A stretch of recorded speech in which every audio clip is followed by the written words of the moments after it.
Alchemy. What is alchemy? Alchemy is simply taking something ordinary and making it extraordinary. So I don't have a lot of historical information on alchemy. Everything that I know about alchemy, there's a little bit from novels, okay? And most of it comes from my dragon Ulysses. There's a little bit from Ishtar and a little bit from Kali as well.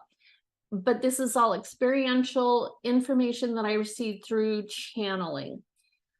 But what I do understand is back in the day, they used to try to transform lead into gold.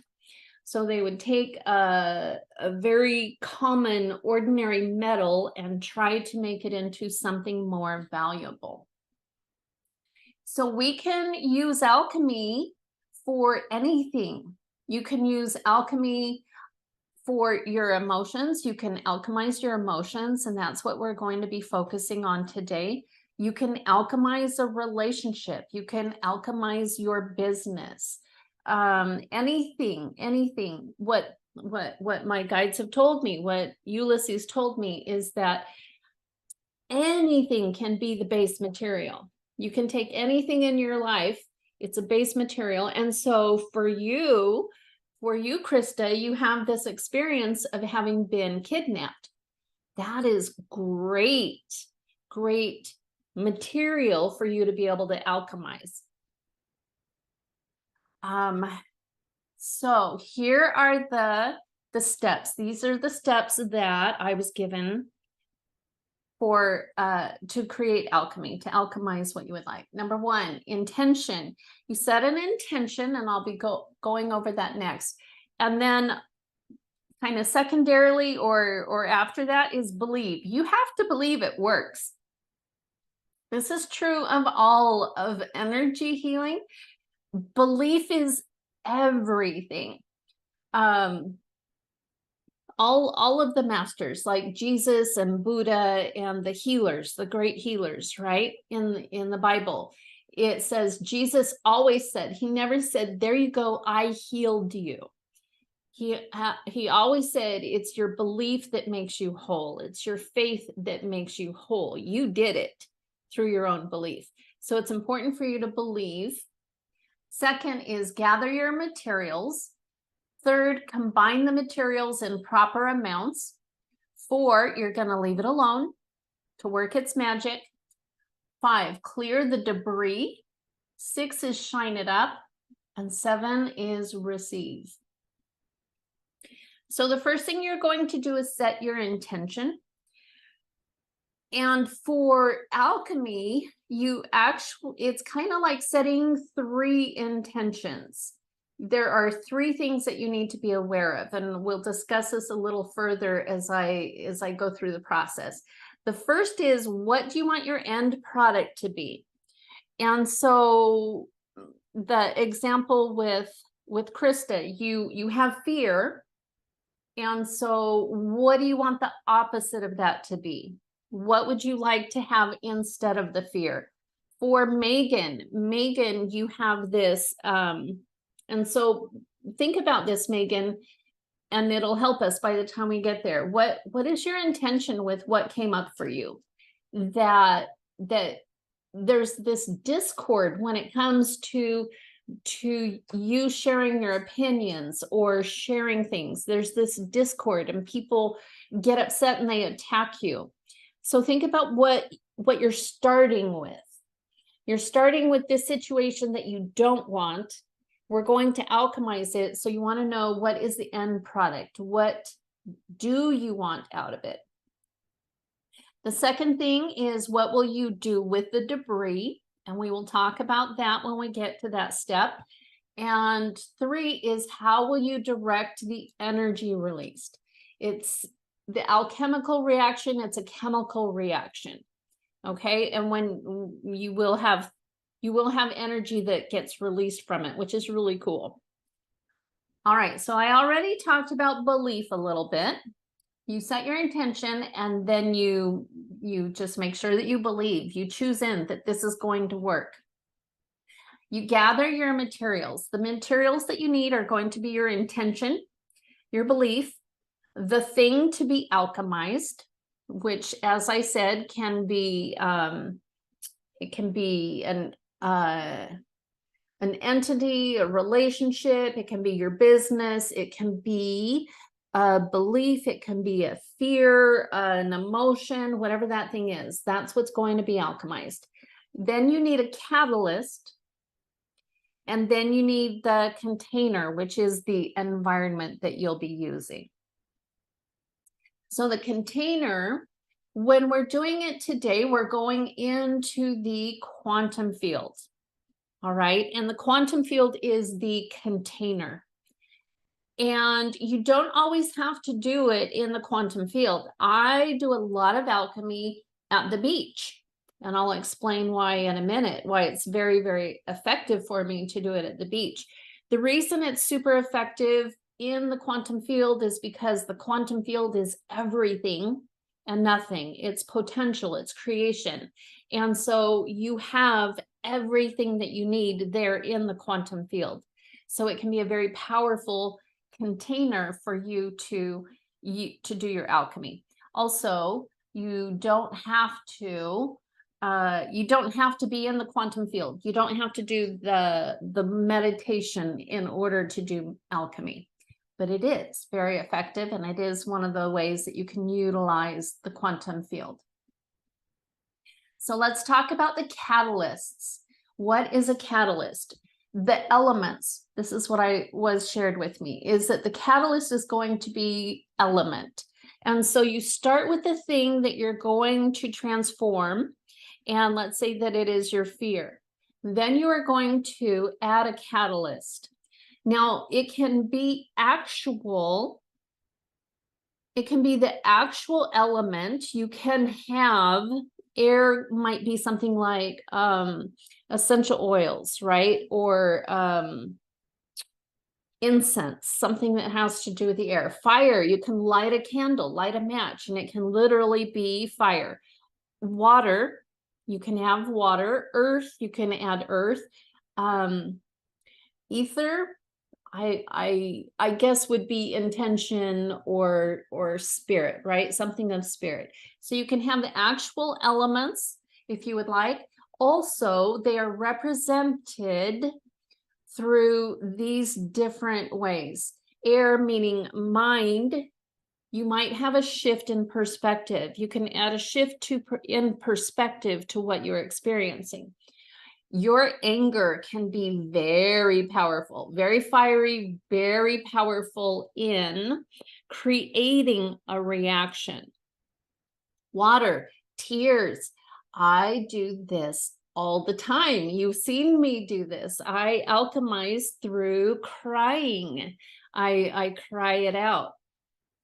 Earth is will and determination.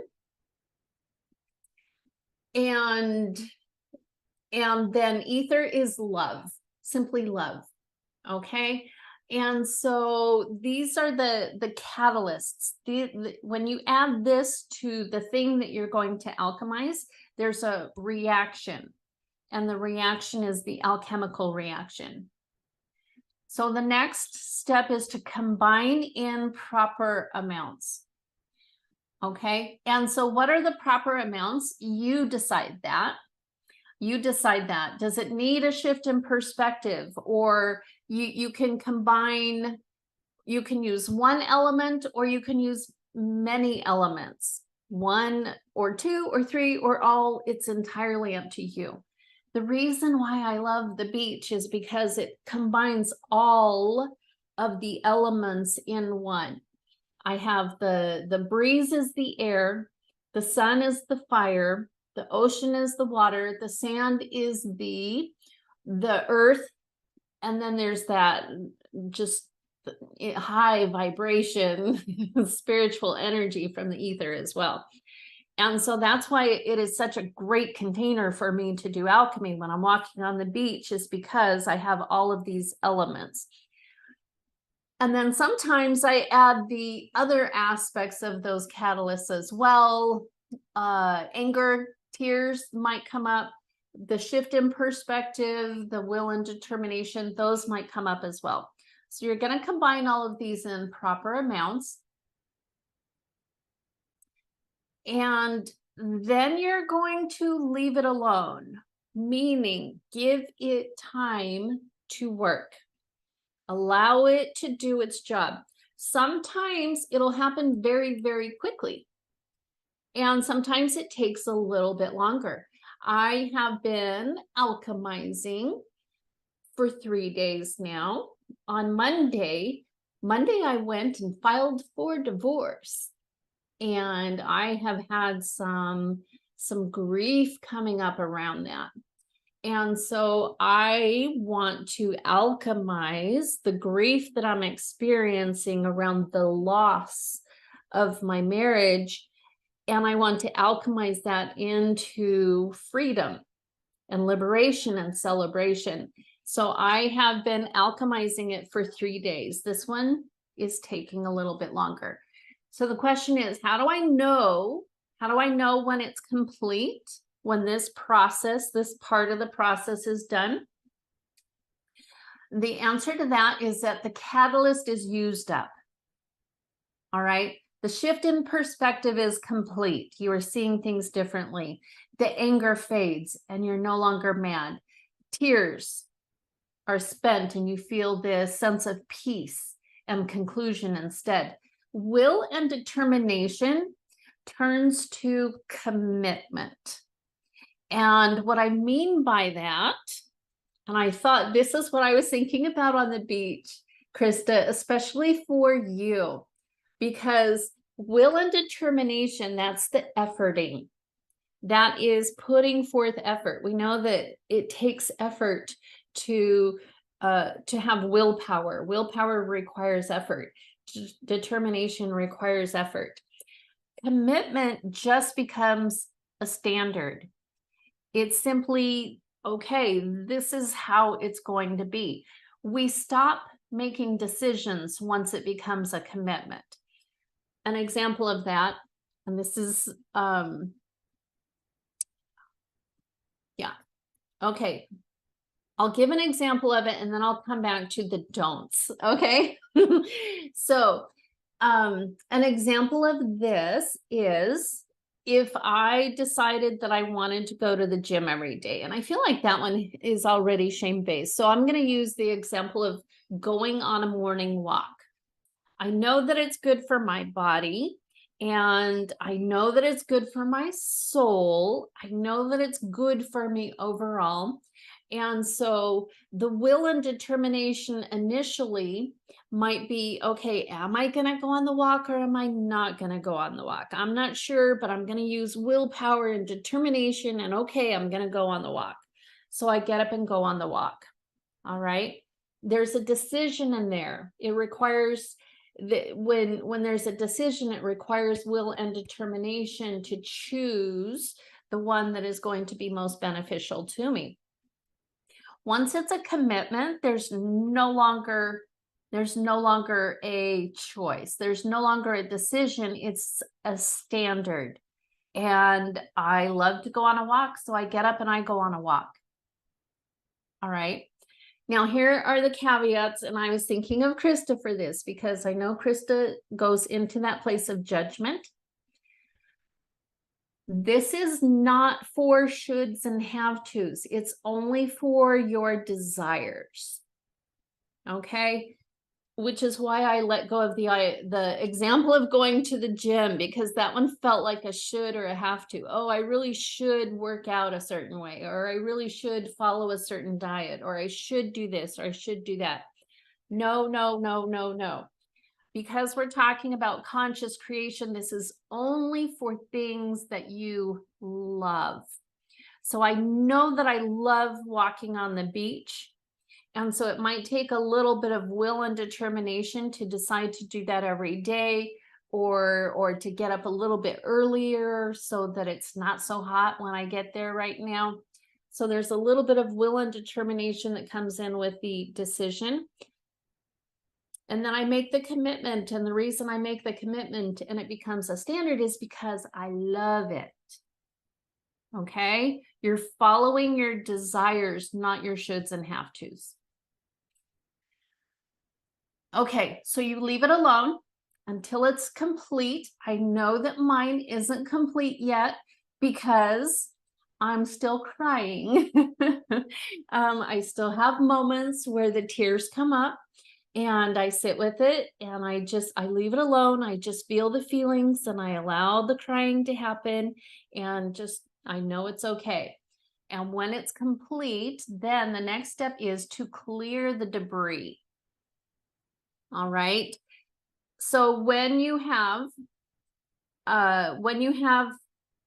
an alchemical reaction or any chemical reaction, you're going to have, let's see, I put this one at the very end because I wasn't sure where I was going to put it. I'm going to put it right here. Okay. So you have three end products with the alchemical process. First of all, you have the gold. That's the thing that you wanted to alchemize it into. This is your end product. It is what you desired, right? Also, you have the debris, the impurities, the things left over from it. And then the third thing that you have is you have energy that is released. Whenever you apply a catalyst to something and it changes it, there's a release of energy. And so you decide what to do with each end product.